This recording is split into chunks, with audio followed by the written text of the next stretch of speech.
ጤና ይስጥልን።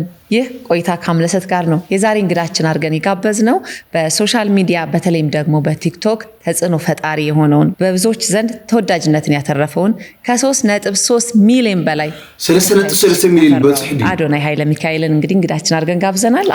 ናቡ ስም ተጋገ አዶናይ እጅግ በጣም አድርጌ ብርሃነ መስለን ነው። አዶናይ ብርሃነ ደስ ብሎኛል ስለመጣው ወደዚህ። እንዴት ነህ? እግዚአብሔር ይመስገን። እንዴት ነሽ? እንግዲህ ዝነኝነት በአጭር ጊዜ ውስጥ በሰዎች ስሜት ውስጥ የመግባትና የመታወቅን እድል ተቀናጅተሃልና ያ ስሜት እንደው በአንተ ውስጥ ምን ይመስላል? በጣም ደስ ይላል። አይ ቲንክ ደስ ከማለቱ በላይ ኩራት ይሰማል።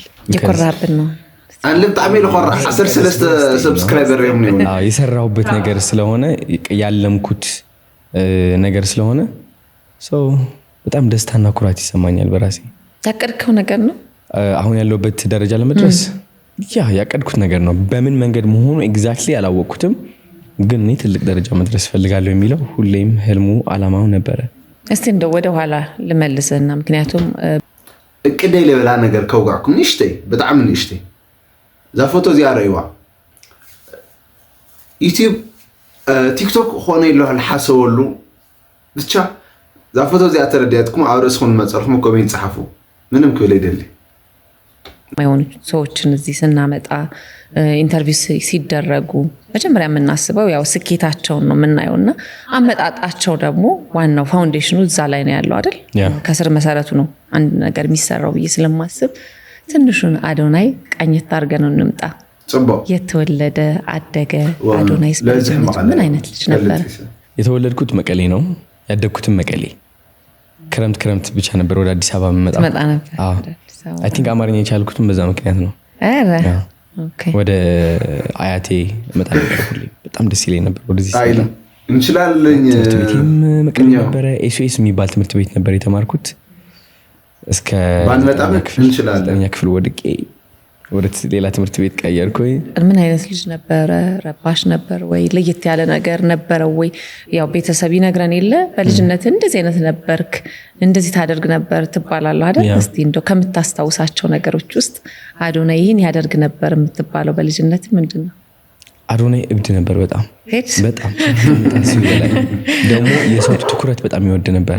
የእውነት ለምን እንደሆነ አላውቅም፣ ግን ሱፍ ማድረግ ወድ ነበር ከልጅነት ጀምሮ። ሱፍ እየለበስኩኝ ያልተጠራውበት ድግስ ቤት ገብቼ ምናምን ቁርጥ በላ ነበር። እንዴ ያ እንግዲህ ድንኳን ሰበራ ማለት ነው።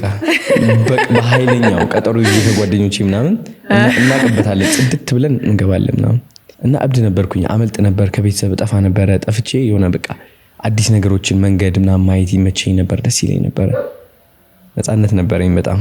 ቤተሰብስ እንደው ምን ይላል? የሚቸገርበት ነገር ነበረ? እኔ ማሯሯጥ በቃ ስራቸው።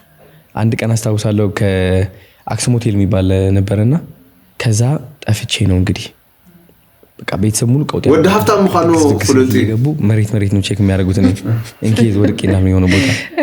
ከዛ መንገድ ላይ ፋዘር እየነዳ እየፈለገኝ መንገድ ላይ እየተራመድኩኝ አይ ሱፍ አድርጌ ነው አይስክሬም እየላስኩኝ ነው ቀስ ብሎ ይከተለኛል ከኋላ ማለት ነው። ነፃነቴን የምፈልገው ከዛኔ ጀምሮ ነው። በቃ የራስ የሆነ መንገድ ነበር ህይወትን የምታይበት የምትመራበት። ያ በጣም ይህ ነፃነት ራስን የመሆን መንገድ እንደው ከየት የመጣ ነው? በአንተ ህይወት ውስጥ ተጽዕኖ ያሳደረብህ ወይ ደግሞ ኢንስፓየር ያደረገ ሰው ነበር ወይ? ማንም የእውነት ግን ማንም በቃ በራሴ ነው። በቃ እብደቱ ከራሴ ነው የመጣው። መሮጡ አትሩጥ ባላለሁ እሺ ቀስ ስላለው ከዛ ማንም አይዘኝም ጥፍት የሆነ በቃ ውስጤ የሆነ ይገፋፋኛል እንደዛ ተደርጎ ማይታወቅ ነገሮች ምናምን እና ነፃነቱ ነበረኝ በጣም ከምታስቢው በላይ። ዩኒክ የሚባሉት አይነት ልጆች ውስጥ አንዱ ነበርክ ማለት ነው። አሁን ኬጂ ያለው ማለት ነው። ወደ ትምህርት ቤት ከመግባቴ በፊት እንዳለ ህፃናት ተማሪዎች ቁጭ ብለው ተሰብስበው አዶናይ ካላሉ አልገባም ነበር። የእውነት ግን እግዚአብሔር እናቴ ትሙት። ከዛ አስጀመርኳቸው እንደዛ ካልተደረገልኝ አልገባም አልኩኝ። ከዛ ተማሪዎቹ ወጡ ቁጭ አሉና ስሜን እንደዛ ጠሩ። ከዛ ግን እያንዳንዱ ተማሪ ሲገባ ስሙ ይጠራለት ነው የሚገባው። በቃ በጣም የሚገርም ነው። እያንዳንዱ ሰው ተለመደና አንተ ስትመጣና ስትገባ ሁሉ ጊዜ አዶናይ እየተባለ አዶናይ ይባላል። ከዛ ሌሎችም ተማሪዎች ሲገቡ እንደዛ እያልን እናስገባቸዋለን። አንተ አስለመድከው፣ ትሬንድ አደረከው፣ ካልቸር ሆነ ይሆናል የትምህርት ቤቱ እንትን ትሬንድ ክሬት ማድረግ የጀመርከው ከዛ ነው። በጣም ነው የሚገርመው። ከዛ ወደ አዲስ አበባ መጣ። አዲስ አበባ መጣው። ትንሽ ቆይቼ ወደ አሜሪካ ሄድኩት። ለምን ነበር የሄድከው? የናሳ ኮምፒቲሽን ነበረ በዛ ነው የሄድኩት በጭንቅላት አይደለም ከፍለን ነው እንግዲህ ድሮን ዛያክ ነበር የሚጎረረው አረ ስማርት ተማሪ ስለሆንኩ እኮ በናሳ ነው የመጣው ሮቦቲክስ ምናምን እንዳለው የሰራናት ሮቦት ማሰራችም ፌል አደረገች ምናምን ሞካክራችሁ ነበር የሆነ እንደዚህ የሆነ ኳስ አስገብተባት ምጥል ነች ለክታ እንትን አልጣለችም እዛው ቀረ ኳስ ዲስኳሊፋይድ ሆን ግን ከፍዬ ሄድኩኝና ወደ ሎስ አንጀለስ ነበር ሄድኩኝ ከዛ ተመለስኩኝ ወደዚህ ተመለስኩኝ አይደለ ከዛ ወዲያውኑ እንደገና ከወር በኋላ ማዘር ምን አለች የሆነ ቡጊያ ነገር የሚጨመር ይመስለኛል ይሄ እንግዲህ ከ8 አመት ምናምን በፊት ነው መሰለኝ ስለዚህ ለምን ውጣና ሞክሮ ምናምን አለች ከዛ ከሆነ ፋሚሊ ሜምበር ጋር አሜሪካ ተመለስኩኝ እንደገና ፈርቼ እንደገና ተመለስኩልሽ ያ ሁሉ ቤተሰብ አልቀሶ ምናምን ተሰናብቶኝ እኮ ነው ስመለስ እንደዚህ በቃ ሙድ ነው የተያያዝ ነው ከዛ ማማቀለሰው ለባይ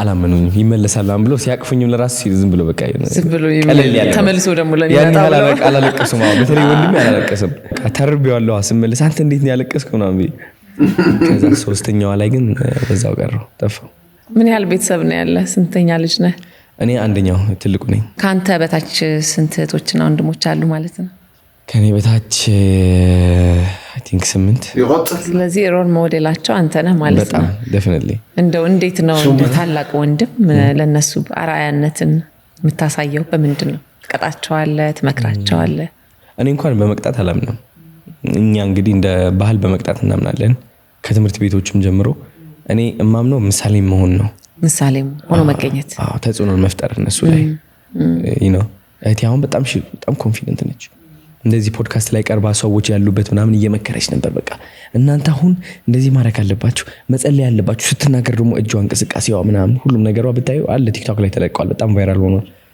ኮንፊደንስ ከኔ የተማረችው እኔ ነግሬያት ሳይሆን it's just ኮፒ አድርጋለች አይተዋለች ኤነርጂው ነው ወንድሞቼ እንዳለ ስፖርት ይሰራሉ አሪፍ ሰውነት ነው ያላቸው ሁሉም ምንም ሳትነግራቸው በመሆን ብቻ ያዩኛል ማረጋውን ነገር ከዛ ይባላል እኮ ልጅ ከምትነግረው በላይ የምታሳየውን ነገር ነው ልጆች የሚወስዱት ከዛ ወደ አሜሪካ ሄድክ ነው ወደ ካናዳ አሜሪካ ቆየሁኝ ለ2 ወር ምናምን ባይገርምሽ እዛ ስገባ ለ12 ሰዓት ነበር የምሰራው በየቀኑ ስራ መጠጥ ቤት ነበር የምሰራው ከዛ ግን በቃ ሄቪ የጋንግስተሮች የሚገኙበት ቦታ ነበር የምሰራው ማለት ነው በጣም የሚያስፈራ አይ ቲንክ እንደውም እንግሊሽ የለመድኩት እዛ ነው because አንዴ ተናግረው ካልሰማሽ ይናደዳሉ ያ ሁሉ ለፍልፍ ያልሰማኝ ምናምን ይላሉ እንደዚህ ብዬ ነበር የምሰማቸው ጆሮ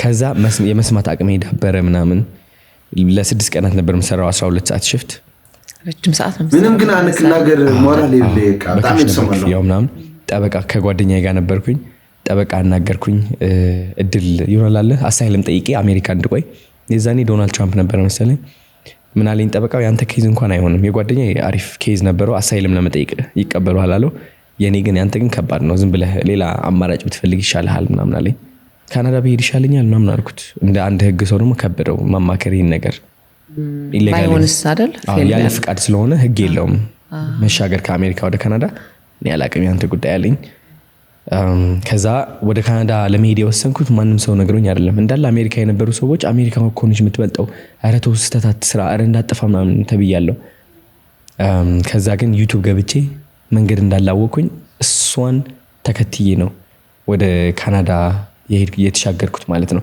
መኪና በባስ ምናምን በምንም ማላቀው ምናምን አይ ቲንክ ከእግዚአብሔር ጋር የተገናኘሁት የዛን ጊዜ ነው እስቲ እንደው ከእግዚአብሔር ጋር የተገናኘህበትን ቅጽበት አስታውሰን በምን ምክንያት ነበር ሰዎች ሲመክሩኝ which is አሜሪካ ያሉ ሰዎች በአጠቃላይ የመከሩኝ ምንድነው አትሂድ ወደዛ ምን ታደርጋለህ ህይወትህ እንዳታበላሽ በረንዳ ላይ ትወድቃለህ እንደዚህ ያጋጥማል ሲሉኝ መስማት እችል ነበር ግን አልሰማሁም ለምን የሆነ ውስጤ ላይ የሆነ ሹካለኝ መንገዱ አሳየኝ ካናዳ ሄድ የሚል ልቤ ውስጥ ምንድነው እሱ አላቅም ለካስ እግዚአብሔር ነው አሁን ነው ማቀው የዛኔ ዝም ብዬ ነው የተመራሁት እግዚአብሔር ይመስገን አርጅሎኝ ነው አላቅም ግን ራሴን ሰማሁኝ ተመስገን ያው በኋላ ቪዲዮ ንጋኔና ተተሞችኩም ላይክ ጎሩ ሰብስክራይብ ጎሩ ያው በፓርት 2 ንመጽና ብዙ ፖድካስት እዚ ሰላም አለኝ